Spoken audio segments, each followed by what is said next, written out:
Hi everyone, welcome to digital GK classes. तो BPSC TRE आपको पता ही है 1 to 5 प्राथमिक में डॉक्यूमेंट्स में जो भी आपके प्रॉब्लम थी, बहुत सारे ऐसे कमेंट्स भी आ रहे हैं कि हमने डॉक्यूमेंट सुधारा तो है बट लॉगिन करने के बाद से सेम वही चीज़ हमको दिख रही है जो पहले गलत था। इवन दूसरे के ही डॉक्यूमेंट्स दिख रहे हैं, बहुत सारी चीज़ें हैं।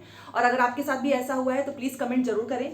देखिए, बीपीएससी प्राथमिक में आपको ये जो है लास्ट मौका इसलिए भी मिला है क्योंकि अक्टूबर में आपका रिजल्ट आएगा। रिजल्ट के बाद से डॉक्यूमेंट वेरिफिकेशन होगा और वहां पर आपका डीवी अच्छे से हो जाए, कहीं पर भी आपको जो है पार्शियल वेरीफाई ना बोला जाए, इसीलिए सारी चीजें हो रही हैं और ना ही आपको अब मौका मिलने वाला है। तो डीवी कि पहले ये जो भी प्रोसीजर है इसको आपको बहुत ही सावधानी से करना है, इसमें थोड़ी सी भी गलती नहीं होनी चाहिए, नहीं तो फिर डीवी में आपको बहुत प्रॉब्लम होगी। और कुछ ऐसी चीजें हैं जिसको आपको भूल कर भी बदलना नहीं है, नहीं तो आपको फर्जीवाड़ा भी घोषित कर दिया जाएगा, ब्लैकलिस्ट कर देंगे एंड साथ में आपका रिजल्ट भी रद्द हो जाएगा। तो इसीलिए मैं बोल रही हूँ कि बहुत सारे लोग क्या है ना कि उनको मौका मिल चुका है तो वो कुछ भी बदल रहे हैं, ठीक है। तो इसलिए आपको ये वीडियो देखना है ध्यान से, सारी चीजें मैं आपको बताऊंगी। देखिए, सबसे पहले बीपीएससी टीआरई प्राथमिक में क्या क्या चीजें चेंज करनी है और कुछ जनरल इंफॉर्मेशन। अगर आपके साथ ये प्रॉब्लम हो रहा होगा तो आप मुझे बताइएगा, मैं लास्ट में भी आपको इसका सोल्यूशन भी बताऊंगी। सबसे पहले मैं बता देती हूँ कि जैसे आप बीपीएससी के ऑफिशियल वेबसाइट पे जाएंगे, user name ID and password से आप लॉगिन करेंगे और ये आप सभी की रिस्पॉन्सिबिलिटी है, आप किसी पे डिपेंड मत रहना, साइबर कैफे पे नहीं, आप सभी कर सकते हो। बहुत ही आसान सा प्रोसीजर है। अगर आपसे नहीं भी हो रहा है तो भी आप अपने फोन में खुद भी लॉगिन करके एक बार चेक जरूर करें कि जो डॉक्यूमेंट सच में आपको बदलना था वही है या कुछ और भी हो चुका है साइबर कैफे के द्वारा, ठीक है। क्योंकि पिछली बार साइबर कैफे की ही वजह से बहुत सारे लोगों के साथ प्रॉब्लम्स आई हैं, इसीलिए मैं बोल रही हूँ आप अपने फोन में लॉगिन करके जरूर चेक करें। देखिए, अगर आपके कौन कौन सी चीजें चेंज करनी है वो देखिए। आधार कार्ड ब्लर आ चुका है तो आप इसको चेंज कर लेना, और चेंज करने के लिए एक प्रोसीजर बता देती हूँ। जैसे कि मान लीजिए ये आपका आधार कार्ड है, ठीक है, यहाँ पर आपका ये फ्रंट वाला पेज है, यहाँ पर आपका बैक वाला, ठीक है। आधार कार्ड का आगे पीछे दोनों साइड होना चाहिए। तो ये आपने ओरिजिनल का जिरोक्स करवा लिया। उसके बाद से बहुत सारे लोग अटेस्टेड नहीं समझ पा रहे हैं। अटेस्टेड, उनको लग रहा है कि अटेस्टेड किसी ने लिखा ही नहीं है, अब क्या होगा। देखिए, अटेस्टेड का मतलब ये होता है साइन एंड स्टैम्प। ये अटेस्टेड कोई लिखने वाली चीज नहीं है। अटेस्टेड का मतलब ये होता है कि आपने किस गेजेटेड ऑफिसर से क्या करा दिया, स्टैम्प और साइन करा दिया, बस दैट्स इट। तो अटेस्टेड नहीं लिखा है, इसके लिए परेशान नहीं होना है, वो तो आप खुद भी लिख सकते हैं। तो आप यहाँ पर पहले से ही यहाँ पर ऐसे अटेस्टेड लिख लीजिएगा। जैसे आप ये अटेस्टेड लिख लेना, ठीक है। ये कोई बहुत बड़ी बात नहीं है कि हमने अटेस्टेड नहीं है मेरा क्या होगा, ऐसा कुछ भी नहीं है। यहाँ पर मान लीजिए किसी ने साइन कर दिया, ठीक है, जिससे भी आप कराएंगे, और यहाँ पर स्टैम्प मुहर लग गई, ठीक है। ये चीज, जितने भी डॉक्यूमेंट्स गलत हुए ना सब में ऐसे ही करना है। अटेस्टेड लिख देना खुद से, आप नीचे साइन और स्टैम्प हो जाएगा। उसके बाद से जिसने भी किया है उनका नाम आप नोट कर लेना, साथ में उनका पद क्या है, वो हेडमास्टर हैं, कोई अधिकारी हैं, डॉक्टर हैं, जो भी उनका पद है वो आपको डिटेल में भरना है, ठीक है। उसके बाद से वो किस जगह पे हैं, ठीक है। मान लीजिए आप बिहार से करा रहे हैं, बिहार के बाहर से हैं, कहीं से भी होंगे तो प्लेस भी लिखिएगा एंड कॉन्टैक्ट नंबर। अच्छा, कुछ लोग बोल रहे हैं कि वो तो मोबाइल नंबर ही नहीं दे रहे हैं, तो पर्सनल मोबाइल नंबर थोड़ी ना कोई आपको देगा, आप वैसे ही वहां पे जहां पे हैं सरकारी भी तो नंबर होता है, आप वो लिख लीजिए, ठीक है। अब ये नहीं कि आप उनसे बोले कि सर आप अपना नंबर दे दीजिए, कोई अपना पर्सनल नंबर नहीं देता है, आपको वहां का ऑफिस का नंबर यूज करना है, ठीक है, जो कि पब्लिक डोमेन्स के लिए होते हैं। तो आप वो नंबर जो है नोट कर सकते हैं, मोबाइल नंबर नहीं, वो वैसे भी मिलेगा नहीं। तो ये 3 चीजें आपको बस आपके पास होनी चाहिए। तो ये अटेस्टेड हो गया है। अब ये भी एक क्वेश्चन आ रहा है कि अटेस्टेड हो जाने के बाद से कैसे करें, तो ओरिजिनल नहीं जेरोक्स पे करना है। ये अटेस्ट हो चुका है,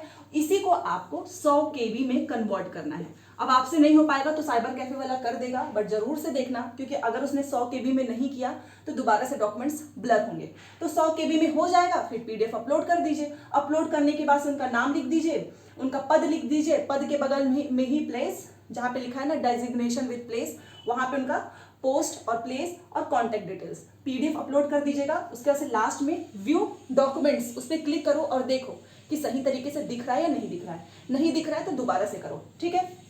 उसके बाद से आपका सब कुछ सही है तो आप सबमिट कर देना। सबमिट करने के बाद से लॉग आउट कर लेना, देन आप लॉग इन कीजिएगा, ठीक है। नहीं तो वही पुरानी डिटेल्स दिखेंगी। जो लोग मेरे से पूछ रहे थे कि हमने इतना कुछ कर दिया, सही भी कर दिया, उसके बाद से भी हमको अपनी पुरानी डिटेल्स ही दिख रही हैं, किसी और के ही डॉक्यूमेंट्स दिख रहे हैं, ये इसलिए होता है क्योंकि आपने लॉगिन किया है ना। आप बैक में आओगे तो भी मे बी कभी कभी ऐसा होता है कि आपको पुराना ही दिखे, तो आप ऊपर ही लॉग आउट होता है, ठीक है, इस पर आप क्लिक कर दो तो दोबारा से आपको फिर user name ID and password से ओपन करना होगा। वैसे ओपन करके देखिए तो नहीं दिखेगा, तो ये प्रॉब्लम्स आपकी थी। दूसरी चीज देखिए, मान लीजिए आधार कार्ड में ये इतने सारे चेंज करने हैं, आधार कार्ड, निवास, जाति, CTET, 12th, graduation, BA, DElEd, 10th, क्या सभी कुछ करना है? बिल्कुल भी नहीं। जो गलत है केवल उसी को करो। अब ये नहीं कि 11 डॉक्यूमेंट्स आ गए तो चलो सब अटेस्ट करवा रहे हैं, नहीं, जो गलती है केवल वही करनी है। सबसे पहले आधार कार्ड में मिस्टेक है, आप उसको ऐसे कर लीजिएगा। मान लीजिए आपकी 4 इसमें से गलत है तो 4 जेरोक्स लेकर जाओ, अटेस्ट करवा लो, 100 KB में कन्वर्ट करो, अपलोड कर दो, बस दैट्स इट। एक चीज मैं आपको बोलूंगी कि ये गलती प्लीज मत करिएगा, और बीपीएससी के चेयरमैन ने पहले भी बताया है, न्यू डॉक्यूमेंट्स आप अपलोड नहीं कर सकते। और कौन सा नया डॉक्यूमेंट्स? तो वो है आपका जाति, आय, निवास। अगर आपने ये किया तो आप फर्जीवाड़ा घोषित हो जाएंगे, क्योंकि जाति, आय, निवास की एक समय सीमा आपको दी गई थी। बहुत सारे लोग क्या कर रहे हैं कि जाति, आय, निवास में उनके नामों में कुछ गलतियां हो गई हैं, तो उसको पहले वो सही करवाए हैं, सही करवाने के बाद से वो अपलोड कर रहे हैं। ये गलती मत करना, क्योंकि उस पर डेट मेंशन होता है, सब कुछ ऑनलाइन है, वो तुरंत ऑनलाइन करके देखेंगे और देखेंगे अच्छा ये तो बाद का है। तो जाति, निवास, आय में क्यों क्या करना है कि मान लो आपका जाति बिल्कुल भी दिख ही नहीं रहा है, कि फोटो ही नहीं समझ में आ रही है, ना तो डिजिटल सिग्नेचर समझ में आ रहा है, आप वो चीज कर सकते हो।